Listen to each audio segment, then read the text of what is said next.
Iran নিজেকে বলে গোলামি নয়, আজাদির দেশ। কিন্তু প্রশ্ন হলো, এই আজাদি কি শুধু রাষ্ট্রের জন্য, নাকি সাধারণ মানুষের জীবনেও আছে? এই ভিডিওতে আমরা বিশ্লেষণ করব আজাদি দেশ হিসেবে ইরান আসলে কেমন চলেছে, অর্থনীতি, সাধারণ মানুষের জীবন, রাষ্ট্রীয় স্বাধীনতা আর ব্যক্তিগত স্বাধীনতার বাস্তব চিত্র।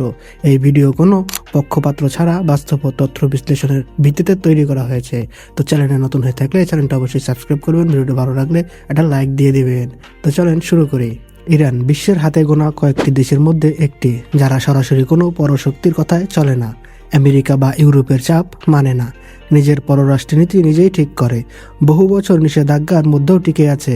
রাষ্ট্রীয় দিক থেকে দেখলে ইরান নিঃসন্দেহে স্বাধীন রাষ্ট্র।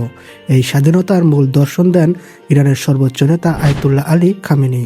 কিন্তু আজাদি সবসময় সুখ বয়ে আনে না। নিষেধাজ্ঞার কারণে মুদ্রার মান কমেছে, দ্রব্যমূল্যের দামও অনেক বেড়েছে, সাথে বেকারত্বের হার তো আছেই।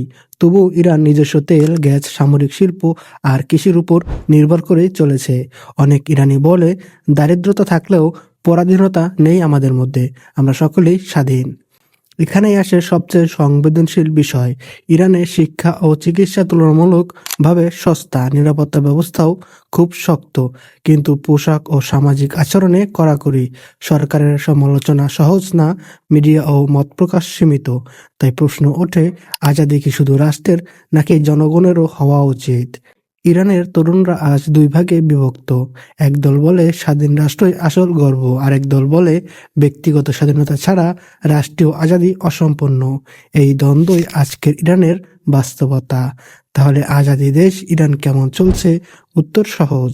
রাষ্ট্র হিসেবে ইরান স্বাধীন, কিন্তু জনগণের আজাদি নিয়ে বিতর্ক তো আছে। কেউ গর্ব করে, কেউ প্রশ্ন তোলে। আজাদি মানে শুধু বিদেশি শাসন নয়, আজাদি মানে মানুষের কণ্ঠস্বর। আপনি কি মনে করেন ইরানের আজাদি কি পূর্ণ, নাকি এখনো অসম্পূর্ণ? কমেন্টে লিখুন আপনার মতামত। ভিডিও ভালো লাগলে লাইক দিন, আর এমন বাস্তব বিশ্লেষণের জন্য চ্যানেলটি সাবস্ক্রাইব করুন। দেখা হবে অন্য ভিডিওতে। আল্লাহ হাফেজ।